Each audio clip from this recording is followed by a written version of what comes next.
प्रयोजन मूलक हिंदी पेपर 8, इसके अंतर्गत जो लेखन पक्ष है, प्रयोजन मूलक लेखन पक्ष, इसके अंतर्गत आज हम संक्षेप लेखन सिद्धांत एवं व्यवहार की चर्चा करेंगे। मैं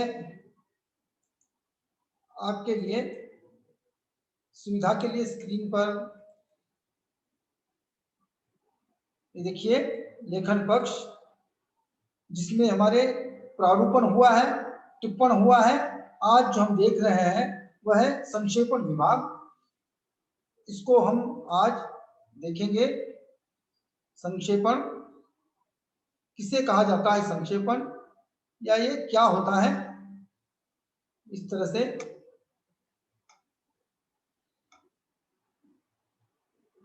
संक्षेपण आपके स्क्रीन पर शायद आपको दिख रहा है।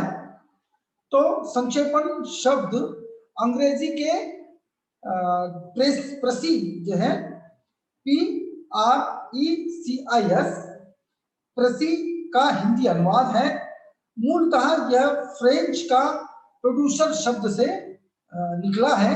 अंग्रेजी में इस शब्द के भाव को व्यक्त करने वाला शब्द ही जो है प्रिसाइज या अभिप्राय। इसका अभिप्राय क्या है, संक्षेप में हम क्या कह रहे हैं कि हमने जितने भी लेखन पक्ष को देखा है, वो जितने भी हैं वो मूलतः अंग्रेजी भाषा के ही शब्दों को एक तो अनुवादित करके या फिर परिवर्तित करके या हमारे धातु से संबंधित उस शब्द का निर्माण करके हमने शब्द लिया है। तो ये जो संक्षेपण शब्द आया है, यह भी हमने अंग्रेजी के ही शब्दों से इसको हिंदी में लिया है। वैसे जैसे संस्कृत में भी हमारे पास एक शब्द था, जिसे इसमें लिखा है कि क्षिप उपसर्ग को ल्यूट लगाकर हम संक्षेपण, इस प्रकार से हमने शब्द की उत्पत्ति की है। अब देखिए संक्षेपण का उद्देश्य किसी क्या है, देखिए किसी विषय वस्तु या पाठ के मूल भाव को संक्षिप्त रूप में या कम से कम शब्दों में प्रस्तुत करना। देखिए क्या कह रहे हैं कि मूल भाव को जो भी पाठ है, बहुत सारी चीजें आएगी, लेकिन उसके मूल पाठ के संक्षिप्त रूप को, भाव को संक्षिप्त रूप को कम शब्दों में प्रस्तुत करना। इसमें विस्तृत विवरण, सविस्तर व्याख्या, वक्तव्य, पत्र व्यवहार, लेख आदि के तथ्यों तथा निर्देशों का संयोजन इस प्रकार किया जाता है जिसमें तथ्य एवं सूचनाओं के अप्रासंगिक, असंबंधित तथा अनावश्यक अंशों को छोड़ दिया जाता है और अनिवार्य, उपयोगी, प्रत्यक्ष तथा मूल तथ्यों का संक्षिप्त तथा प्रवाहपूर्ण संकलन किया जाता है, और इसी को हम संक्षेपण कहते हैं। जो अनायास ही असंबंधित जितने वक्तव्य होते हैं या उदाहरण होते हैं, इनको छोड़ दिया जाता है और उस पाठ का, उस पत्र का, या चाहे जो भी आप जिसका भी संक्षेपण कर रहे हैं, उसके मूल भाव को ही इसमें लिया जाता है। मतलब इसमें अधिकतर प्रयास क्या होता है कि विषय वस्तु के उन महत्वपूर्ण अंशों को लिया जाए, जिसको हम सार कहते हैं। तो इसका मतलब क्या हो गया कि संक्षेपण लेखन को जो है हम संक्षिप्त लेखन, सार लेखन ये भी कह सकते हैं। अगर हम पीछे जाते हैं, पीछे मतलब आप जो 8वीं 9वीं कक्षा में होंगे या 10वीं कक्षा, 11वीं 12वीं कक्षा में एक आपको उदाहरण दिया जाता था और उस उदाहरण पैराग्राफ दिया जाता था और उसका 1/3 कीजिए, इस प्रकार का प्रश्न पहले पूछा जाता था व्याकरण में। ये वही है संक्षेपण को, जिसे पहले हमने 1/3 नाम रखा था, लेकिन इसको जो है हम क्या कहते हैं, सार लेखन, संक्षिप्त लेखन, या इसका पारिभाषिक शब्द है संक्षेपण। संक्षेपण यानी संक्षिप्त करना, छोटा करना। शायद आपको समझ में आ रहा होगा। संक्षेपण एक स्वतःपूर्ण रचना है जिसको पढ़ लेने के बाद मूल अंश को पढ़ने की आवश्यकता नहीं रहती है। इससे पठन पाठन और लेखन में सरलता, स्पष्टता और प्रभावस्तात्मकता की क्षमता पैदा होती है। इनमें कम से कम शब्दों में अधिक से अधिक जो है वो भावों को, विचारों को, तथ्यों को स्पष्ट करने की जो है शक्ति होती है। कम शब्दों में अधिकाधिक जो है वो अपनी बात कहने में, ठीक है, अर्थ देने में ये संक्षेपण सक्षम होते हैं। वास्तव में इसको ये हम जो है गागर में सागर भरने की कोशिश कहते हैं। छोटा सा गागर है और उसमें पूरा जो है सागर भरना है। एक घड़ा, गागर में घड़े में समुद्र जैसे पानी पूरा भरना, इस प्रकार। मतलब छोटे से आकार में बड़े की अनुभूति, इसको हम जैसे संक्षेपण कह रहे हैं। संक्षेपण का प्रयोजन यह होता है कि उच्च अधिकारियों को वे सारे पत्र विस्तार से न पढ़ने पड़े जिनके विषय में उन्हें निर्णय करना और आम रूप से जो है आदेश देना होता है। वे केवल संक्षेप को पढ़कर सारे विषय को वो समझ लेते हैं। इससे न केवल उच्च अधिकारी के श्रम और समय की बचत होती है, अपितु लेखन सामग्री का अपव्यय भी कम होता है। अब मैंने कहा इसका मतलब बहुत बड़ा अधिकारी है, अब उसके पास इतना समय नहीं है कि पूरे पत्र को पढ़े, इसलिए वो क्या करता है, जो संक्षेप किया हुआ है उसी को पढ़ता है। इससे उसका श्रम भी बचता है, उसका समय भी बचता है, और जो लेखन सामग्री होती है इसकी भी जो है बचत होती है। संक्षेप लेखन बहुत महत्वपूर्ण और जिम्मेदारी का काम होता है। ऐसे नहीं कि किसी को भी, ये जमा मैंने कहा पहले से ही, जितने भी लेखन पक्ष है यह एक कला है। इसको, इसका अर्जन करना पड़ता है, इसको सीखना पड़ता है। भले ही आप जो है वह, हमने जितने भी अभी तक आपको बताए हैं उसमें जो भी कला, जो जैसे समाचार है, प्रतिवेदन है, प्रारूपण है, टिप्पण है, जितने भी आपके लिए लेखन पक्ष रखे हैं, इसलिए जो है ये लिखने की अपनी एक कला है और वो बहुत जिम्मेदारी का काम होता है। इसलिए जब भी हम संक्षेपण करते हैं इसकी कुछ विशेषताएं होती है, हमको उनकी विशेषताओं को देखना अत्यंत आवश्यक है। फिर एक बार मैं दोहराता हूं, जिसे पिछले पीरियड में हमने दोहराया है, कि आपको प्रश्न पूछा जा सकता है कि संक्षेपण की परिभाषा देते हुए उसकी विशेषताओं को स्पष्ट कीजिए। इस प्रकार से आपको प्रश्न जो है वो पूछा जाता है। तो उसकी कुछ निम्नलिखित विशेषताएं होती है और उन्हीं के आधार पर एक श्रेष्ठ संक्षेपण जो है लिखा जा सकता है। तो क्या है, देखिए इसकी विशेषता नंबर 1 है शुद्धता। जाहिर बात है ये हर एक के लिए आवश्यक है।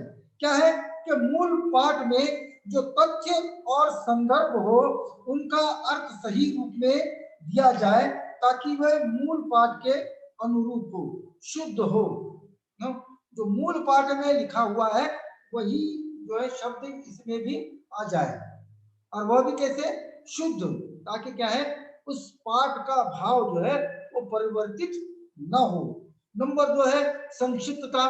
अब जाहिर बात है संक्षेपण है तो ये तो सबसे महत्वपूर्ण विशेषता इसकी है कि वह जो है ऐसे हो, संक्षिप्त हो।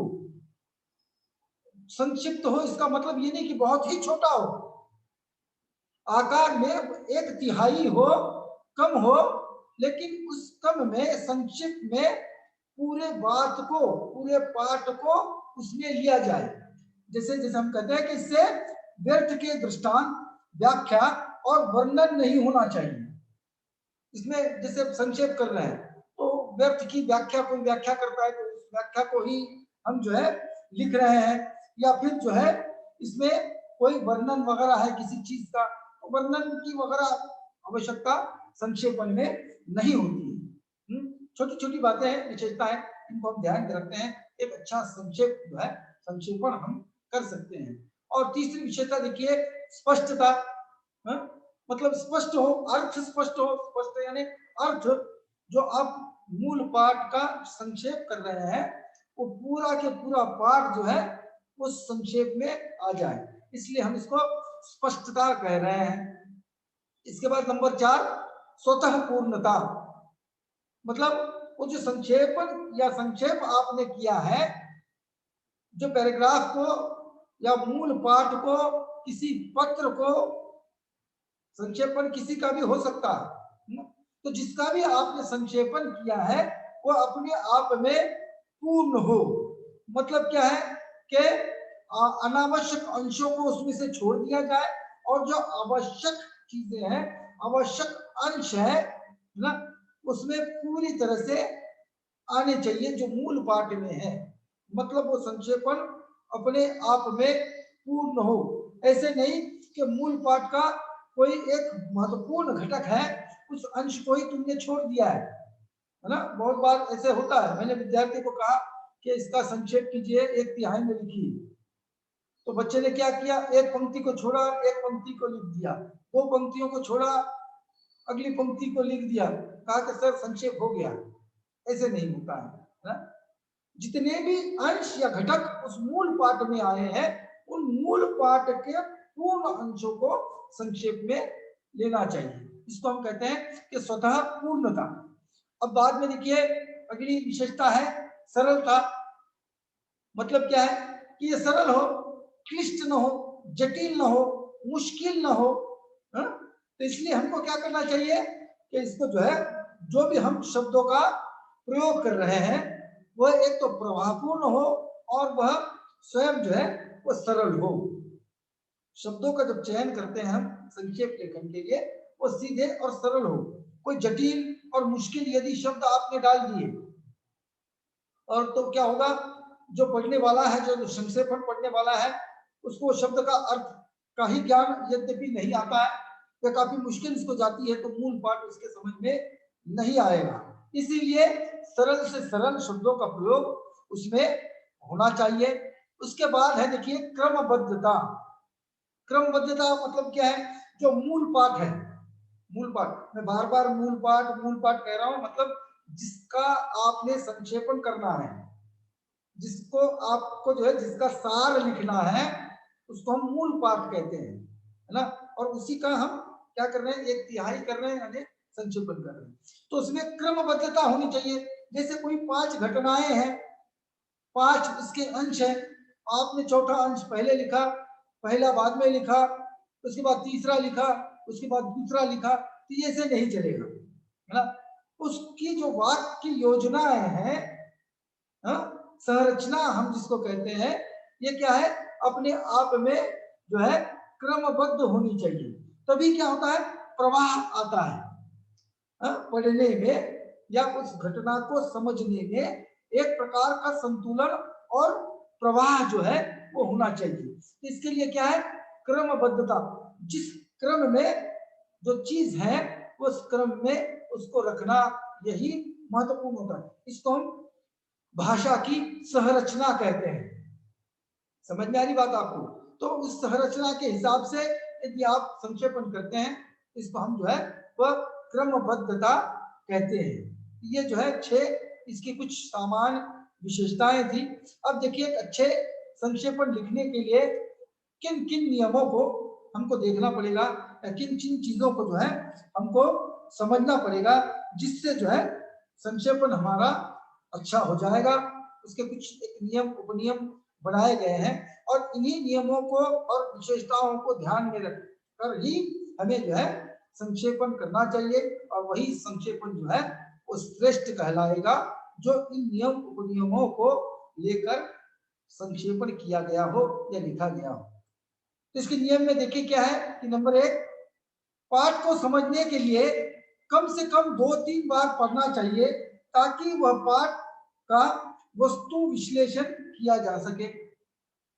एक बार पढ़ने से काम नहीं चलेगा, उसको 2 बार, कम से कम हमने कहा कि 2 से 3 बार, आप इससे ज्यादा बार भी इसको पढ़ लेना है ना। पढ़कर जो है निशान लगाने और हमको देखना है कि जैसे क्या है इसमें, उसके बाद ही हम जो है उसका विश्लेषण कर सकते हैं। लेकिन मूल पाठ को आपको 3-4 बार पढ़ना आवश्यक है। उसके बाद नंबर 2 क्या है, पाठ के मुख्य भावों तथा विचारों का चयन कर उन्हें रेखांकित करना चाहिए, ताकि संक्षेपण लिखते समय महत्वपूर्ण तथ्यों को आसानी से ध्यान में रखा जाए। तो हमको पेंसिल वगैरह लेना है, तो जो भी हम पेन लेते हैं तो उसको निशान करना है, अधोरेखित करना है कि कौन कौन सी चीजें महत्वपूर्ण है।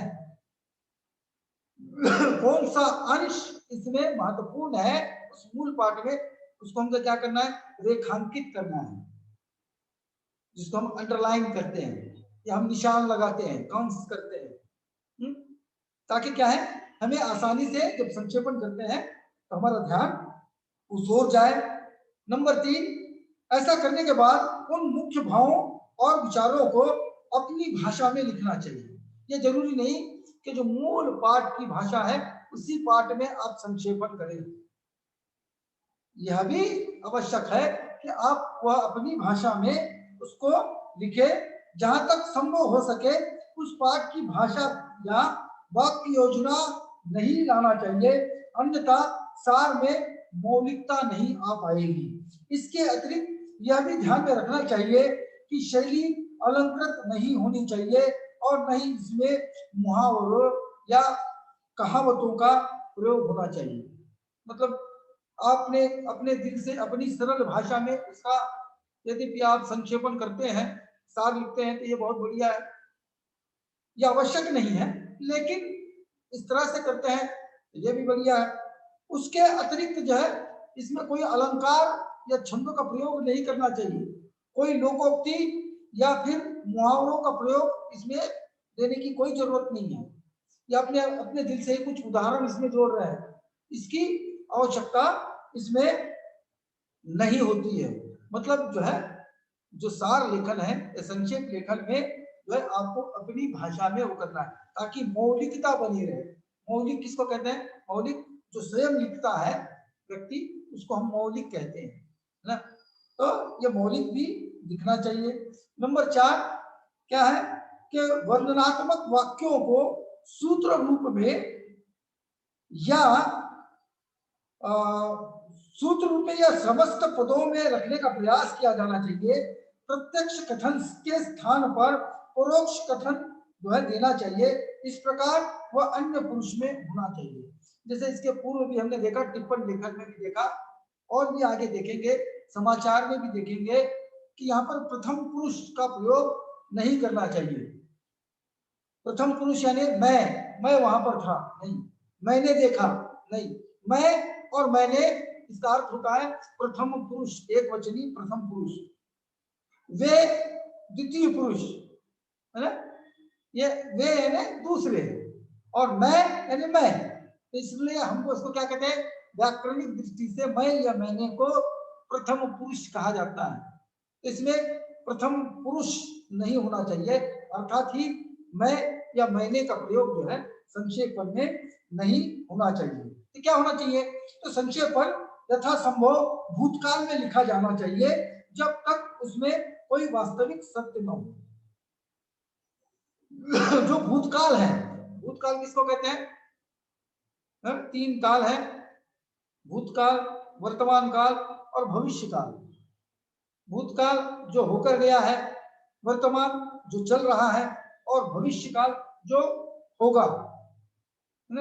तो संक्षेपण हमेशा भूतकाल में, मतलब हो गया है, हो गया है, ऐसे ऐसे कहा गया है, ऐसे ऐसे हुआ है, हो रहा है नहीं, होगा नहीं, आपके लिए हो गया है, ये भूतकाल है।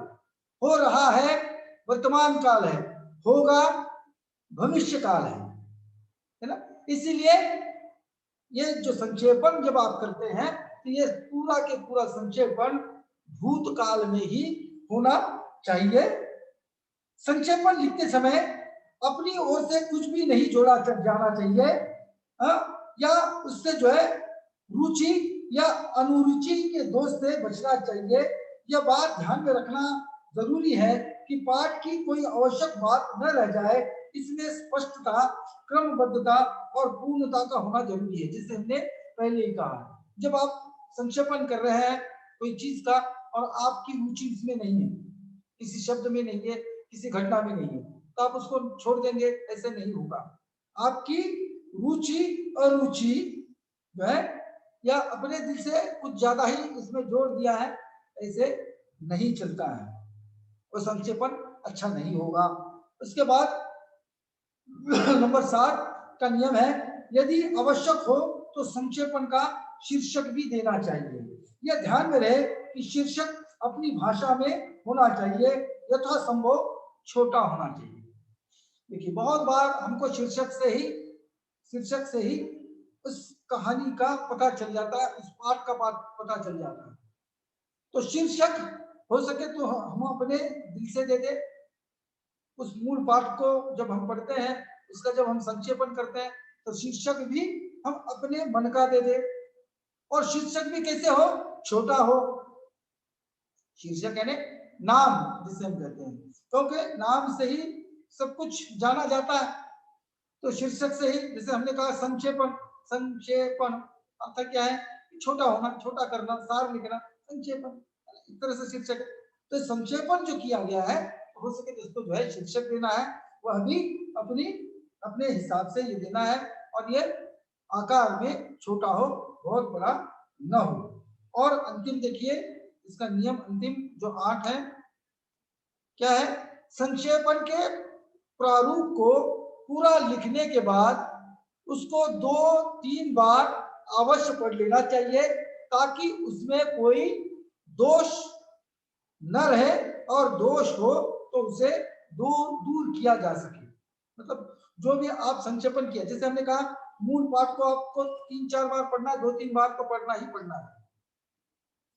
उसके बाद उसको रेखांकित करना है, अपनी भाषा में सरल लिखना है, क्रमबद्ध लिखना है। ये तो हमने इसके पूर्व भी आपको कहा है। उसके बाद हम क्या करेंगे, उस संक्षेपण को 2-3 बार और पढ़ लेंगे, ताकि इसमें कोई दोष न रह जाए, कुछ गलती न रह जाए, है ना। 2-3 बार पढ़ने पर हमको पता चल जाता है। हम ऐसे भी कोई पत्र लिखते हैं तो हम देखते हैं, अरे नहीं यहाँ पर गलती हो गई, इसको कट छट किया जाए, इसको ये रखा जाए, है ना, इसमें ये डाला जाए। इस तरह से इसको 2-3 बार पढ़ लेना चाहिए, ताकि इसमें जो है कोई दोष न रहे।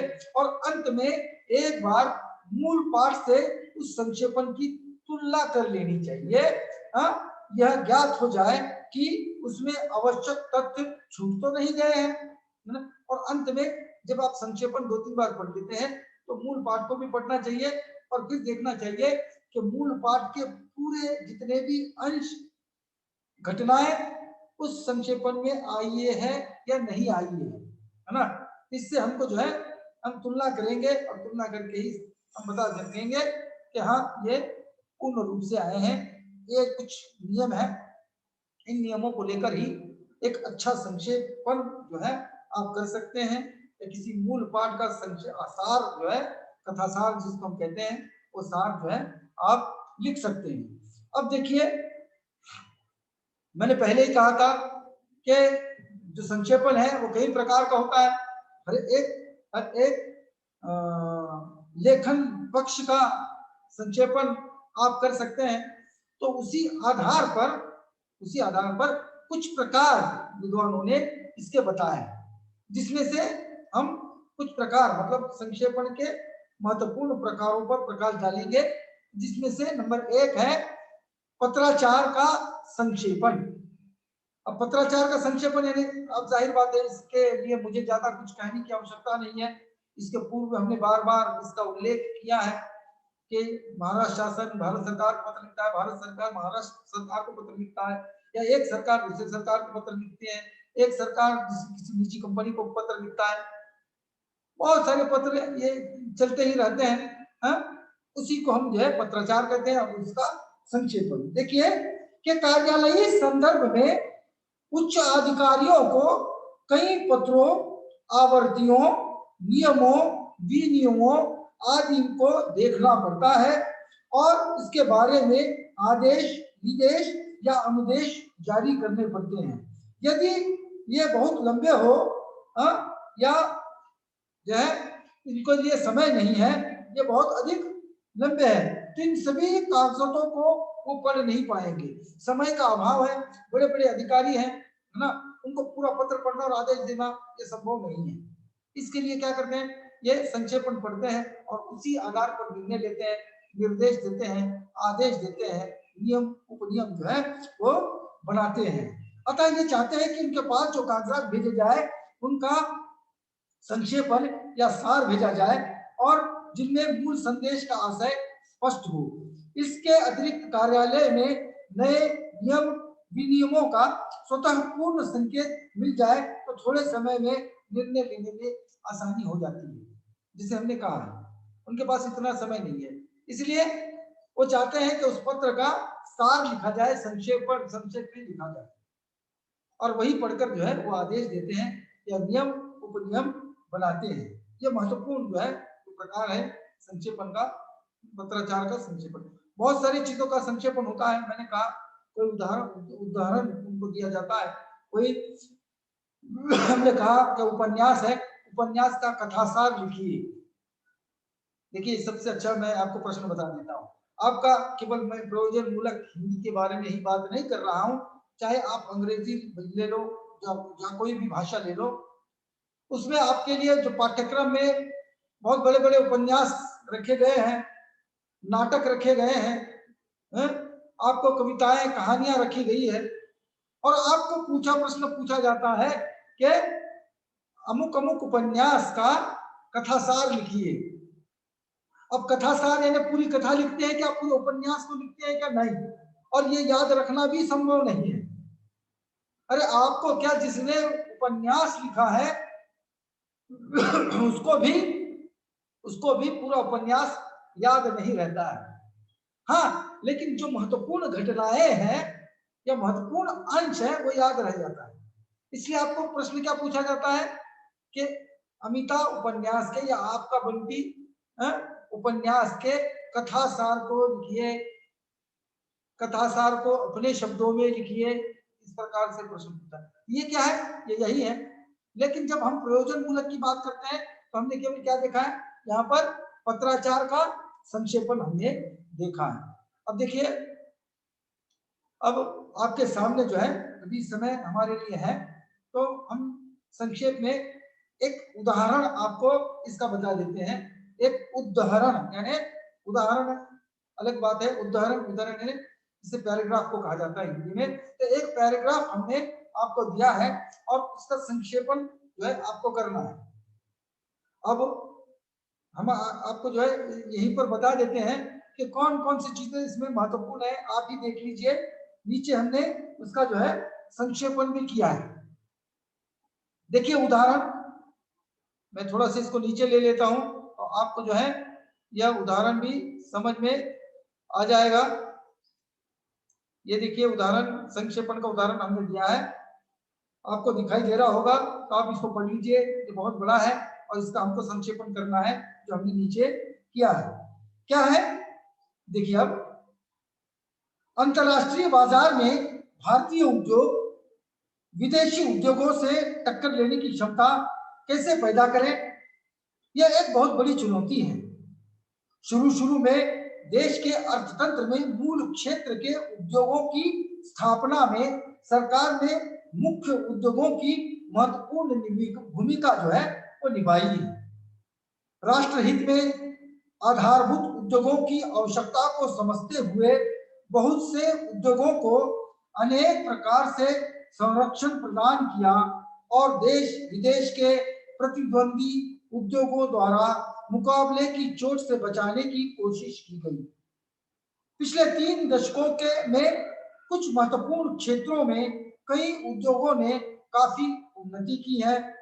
इलेक्ट्रॉनिक्स एवं बायोटेक्नोलॉजी आदि के क्षेत्र में नवीनतम उद्योगों के आगमन पर नजर दौड़ाई जाए तो राष्ट्र की विकास यात्रा से प्रभावित हुए बिना नहीं रहा जाता। ये बहुत बड़ा उदाहरण आपके लिए दिया गया है। अब इसमें अंतरराष्ट्रीय बाजार है, अब इसको विश्व बाजार हम कह सकते हैं। ये जरूरी नहीं कि अंतरराष्ट्रीय बाजार में और भारतीय ये है ना, ये इतना ये बोलने की जरूरत नहीं है। हमने एक शब्द का उल्लेख किया, क्या किया है कि भारतीय उद्योग में विश्व बाजार में, विश्व बाजार यानी पूरा अंतरराष्ट्रीय बाजार इसमें आया है। और जो सरकार की इन उद्योगों के लिए क्या भूमिका है ना, इसको हमने बताया है और उसका परिणाम क्या हुआ है यह भी हमने बताया है। हमने इस जो पैराग्राफ आपको दिया है इसका संक्षेपण अपनी भाषा में किया है। कैसे, वो देखिए ऊपर हमने दिया है, आपको 2-3 बार पढ़ना है ना, और उसके बाद नीचे हम संक्षेपण दिया है, उसको भी 2-3 बार पढ़ना है। लेकिन उदाहरण के लिए हमने एक आपके लिए दिया है। देखिए इसका संक्षेपण कैसे है कि भारतीय उद्योग को विश्व बाजार में टिकने के लिए कड़ी चुनौती का सामना करना पड़ रहा है। देखिए दो तीन पंक्तियां पहली देखिए आप, दो से तीन पंक्तियां, इन सब का अर्थ जो है हमने एक ही वाक्य में लिया है? आरंभ में सरकार ने राष्ट्रहित में आधारभूत उद्योगों की कई प्रकार से सहायता की, उसे प्रोत्साहन दिया। परिणाम स्वरूप अनेक उद्योग नदबी हुए। विद्युत उत्पादन के क्षेत्र में भारतीय उद्योग की प्रगति विशेष सराहनीय है। देखिए इलेक्ट्रॉनिक्स एंड बायोटेक्नोलॉजी, इतना कहने के बजाय हमने क्या किया, विद्युत उत्पादन, इस प्रकार का शब्द का प्रयोग किया, तो इसमें सब कुछ ये आ गया है। तो इसको हम क्या कहेंगे, इसको हम संक्षेप लेखन कहते हैं। शायद आपके लिए ये उदाहरण भी समझ में आ गया होगा। इस तरह से आप एक अच्छा संक्षेपण या अच्छा सार जो है वो लिख सकते हैं। मैं समझता हूं आपको ये संक्षेपण लेखन के सिद्धांत में व्यवहार अच्छी तरह से समझ में आया होगा। यहाँ पर हमारा समय समाप्त तो होता जा रहा है, हम यहाँ पर रुकेंगे, फिर एक नए लेखन पक्ष के साथ फिर हाजिर होंगे। तब तक मुझे दीजिएगा इजाजत, फिर मिलेंगे, धन्यवाद।